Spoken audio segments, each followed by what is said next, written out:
So I have a list of 10 topics that affect both the contractor and the full-time employee, whether you're coming from one side or the other, or you have the luxury of choosing between which of these two is best for you. This list will at least show you what you're getting into. As someone who's done both of these for a good portion of time, I think you'll get some nuance from what I'm going to share here. I'll go through the topics. I'll say which is better for each topic, and at the end I'll give some takeaways for if you're this type of person, contract; if you're this type of person, go full time. Let's get into it. Job security and pay are going to be the main ones. For job security for the contractor, it's not there nearly as much. The full-timer believes he has job security. There's more things in place structurally that make it harder to fire him. There's laws. There's the HR department. They want you to follow a process. It's not usually like, hey, you're done. It's more like, hey, here's a warning. Here's a write-up. Here's a training course you can go through. Here's a new improvement plan for you. With a contractor, it's like you're on a short contract, 1 month, 2 months, 3 months initially. And there's even a trial week or month period where they can just let you go, no questions asked. And then even if you get past that first round or two of contracts and you're on a longer contract, like say a 2-year project, there's usually a line in there that says they don't owe you anything other than maybe a week or two of notice. In terms of job security, the full-timer obviously has more. On the surface, I'll talk more about actual job security at the end, but let me not get in too deep yet. Pay, I think a lot of you will think full-timer might have more because of benefit packages, etc. I actually think it's going to be higher for contractor. I'm going to give this one to contractor. There's a point to be made that says, yeah, you have your hourly rate, and if you factor in an average work year and then you figure out the hourly rate of a salary person, that the salary is lower, but then you get 401k matching, vacation plans, insurance benefits, that might argue your package is higher. But I think why I'll still go with contractor is if you're good and you're there for a longer period of time, they can negotiate a lot better. So even if you initially start out better with a full-time job, over the course of like say a 2 or 3 year period, you only have 2 or 3 years of raises or bonuses, and they're going to follow a steady conservative rate, say 5%, 10%. If you're a contractor and you're crushing it, but they have you on shorter contracts, you might have negotiated 6 times already. And each of those, it's not like you have to play into their game of like, well, you're an employee and we try to have all our L1 employees only go up 5% after 12 months. You can just be like, hey, I want 40% more. I want 50% more. I want 70% more. And if you can back it up, they'll pay for it. You will lose out on the benefits, but if you're a good contractor and you're not afraid to negotiate, your pay will be higher. Vacation-wise, it's actually tricky. It should be on paper that the contractor has better vacation because it's kind of like you just work however you want. They might have some kind of rule that says, hey, give us a heads up. But you don't have to really ask anyone if you want to take vacation as long as you're not overdoing it. You can just be like, I'm not working today, or I'm going to be off next month, or whatever. Like there's no real process you usually have to go to unless it's built into your contract with this specific company. But in general, it's kind of like you set your own rules, whereas with full-time in the U.S. at least, you get 2 weeks paid vacation. That's like the standard, maybe up to 4 at better paying companies. You would hear that and be like, well, I'm a contractor. I'm just going to take off a bunch. No, I think it's better for full-timers in regards to vacation because contractors, you don't get paid when you're not working. It's usually you're clocking in hourly and submitting timesheets. When you're not getting paid, you quantify that in your head of like, oh man, this ski trip is going to cost me this much money. I could earn this much a day if I just stayed with it. Is this really worth it? You feel it every time you go on a vacation. Also, because you have less job security, you're less willing to do that. It feels less like we're family, we're all in this together. We want everyone to have good mindset and have a well-rounded life. That's the kind of rhetoric you'll hear from the full-timers. When you're a contractor, it's like, you weren't here, we moved on, we're moving forward, you're a step behind.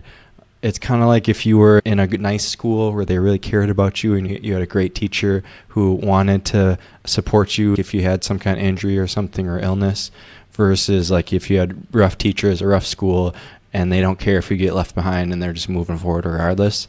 That's the kind of vibe you're going to get as a contractor on vacation. So dev skills, what I mean by this is how much better you get at your job just by nature of your kind of employment situation.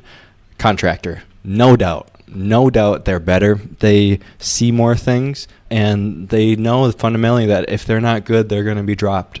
And so they have just more anxiety and pressure to perform and do better.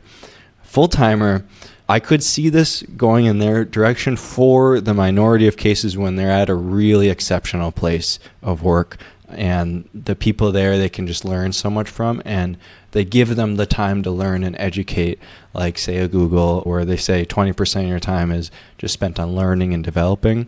I could see that. In general cases, contractor.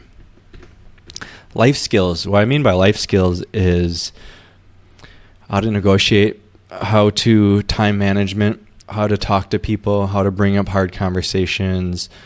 The flip side of skills minus the development side of things. Everything else that goes into being a valuable member of a team. I'm going to say contractor again because they inherently know if they don't get this right, they're out of there. It's not like you're in a family or it's like a family unit is like, we're family, we're blood, we're going to be with each other forever.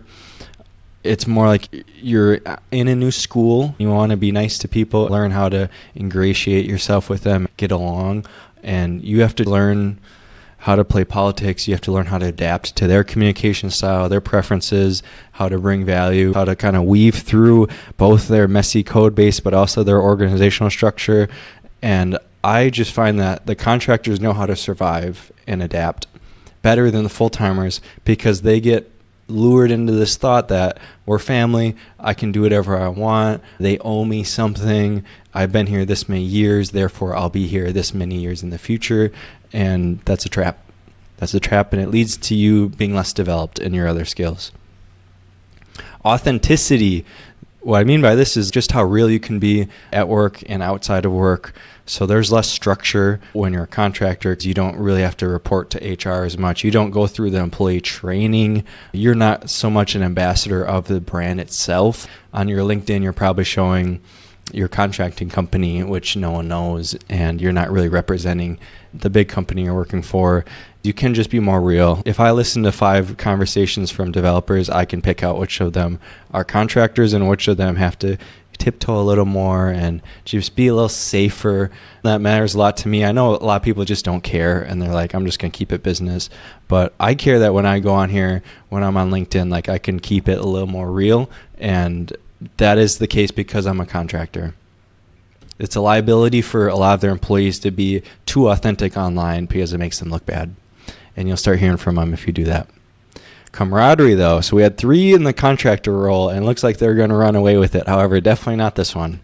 Definitely not this one. What I mean by camaraderie is how receptive people are, how much they want to invite you into things. Are you in the group chats, side meetings, or side chats that aren't really about work? They're kind of about fun and what happened over the weekend and our fantasy football team. They're just going to leave you out of that. It's not through malice. Everyone kind of knows you might not be here very long, so it feels weird to include you as much, especially if you're working remote. You're left out, and it's going to be very important for you if you go the contractor route to find camaraderie and friendship elsewhere. You can't rely on it through your employer here. Which one is better for getting future jobs? Overall, I would say full-timer. It shows stability, loyalty.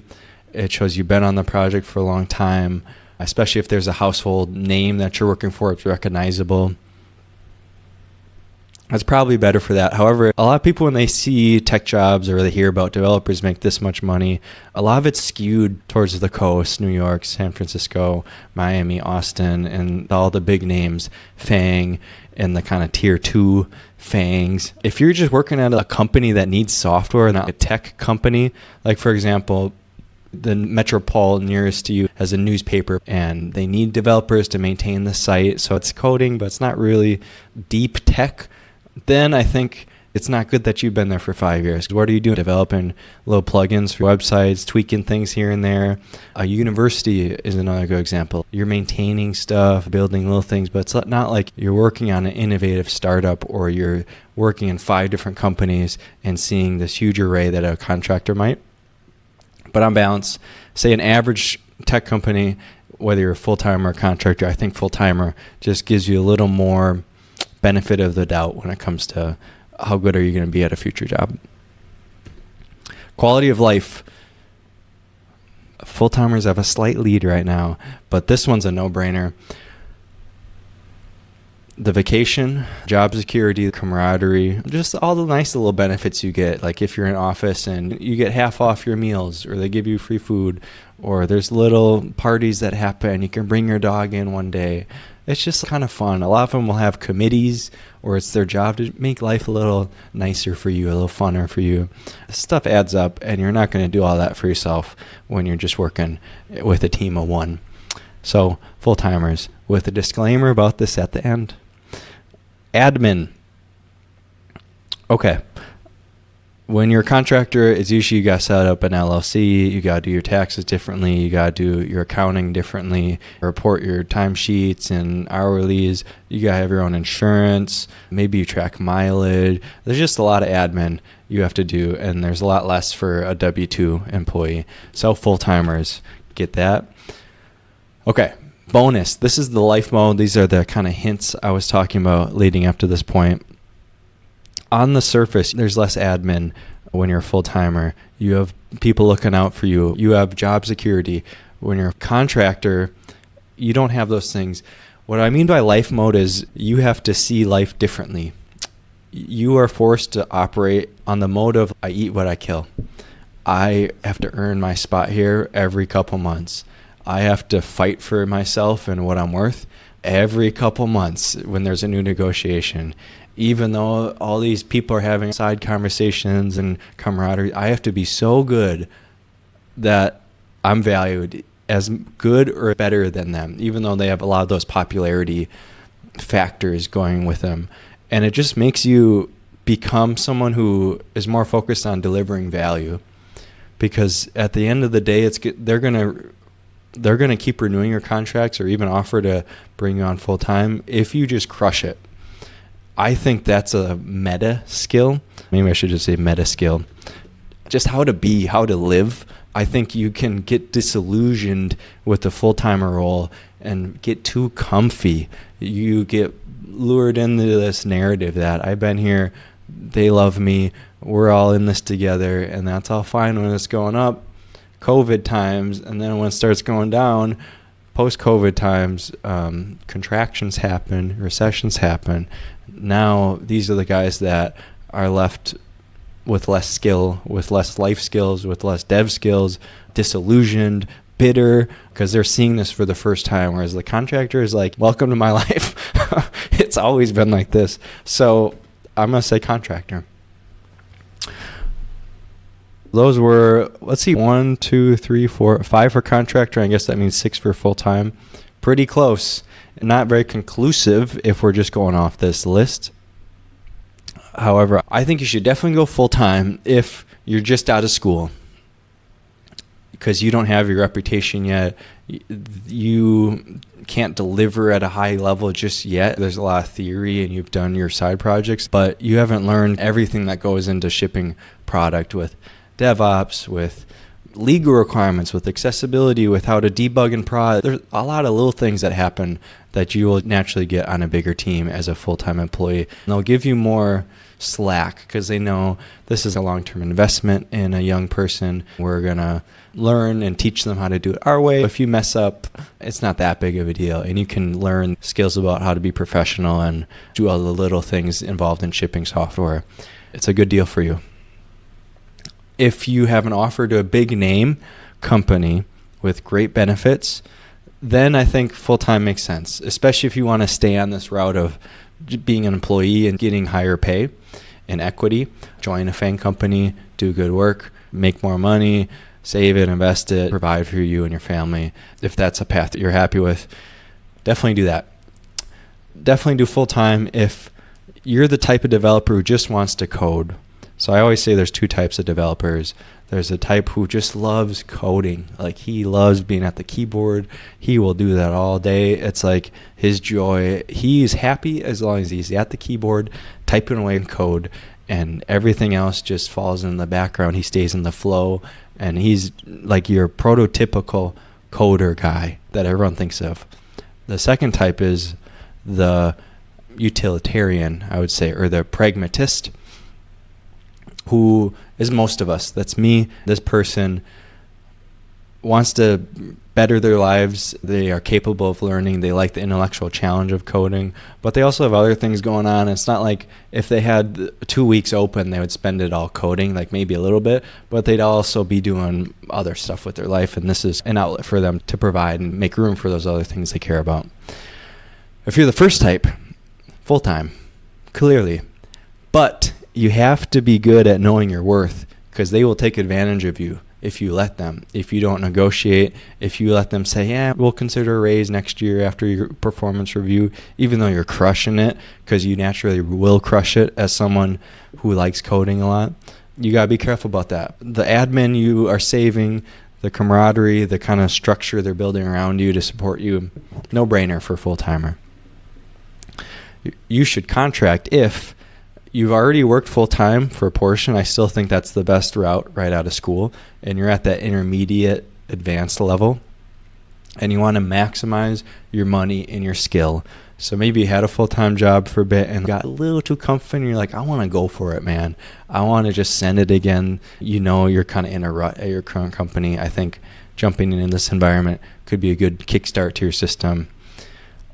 Also, if you don't want to stay on that path I mentioned with the FANG person who just wants to get in the door and get higher and higher up at a normal pace and save up, but you're like, no, I learned to code to become an entrepreneur, to build my own stuff, to have my own kind of software empire or garden.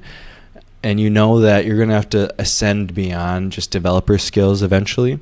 So this could be a nice way to get into that. You're going to have to learn how to set up an LLC, how to do your taxes differently, how to write and review contracts, how to negotiate, how to explain your worth to people. You're a mini business. Like you are even when you're a full-timer, and they try to make it seem like you're not. But you are even more so as a contractor. You're providing a service, and you are that service, but you have to market it and maintain it more as a contractor. So I hope that was helpful in helping you decide which path is better for you, whether you're going full-time, whether you're going part-time. A lot of the lore is that you need a portfolio to really stand out to hiring managers during the application process. You send people your portfolio and they look at it and it's all gravy. That's kind of a lie, and I explain that in this video over here. I explain what you should actually use these portfolios for and try to temper the expectations that you'll make a beautiful portfolio and spend a ton of time on it and all your dreams will come true for your next job. Not necessarily true. Check out that video. I'll explain more there. Thanks for your time.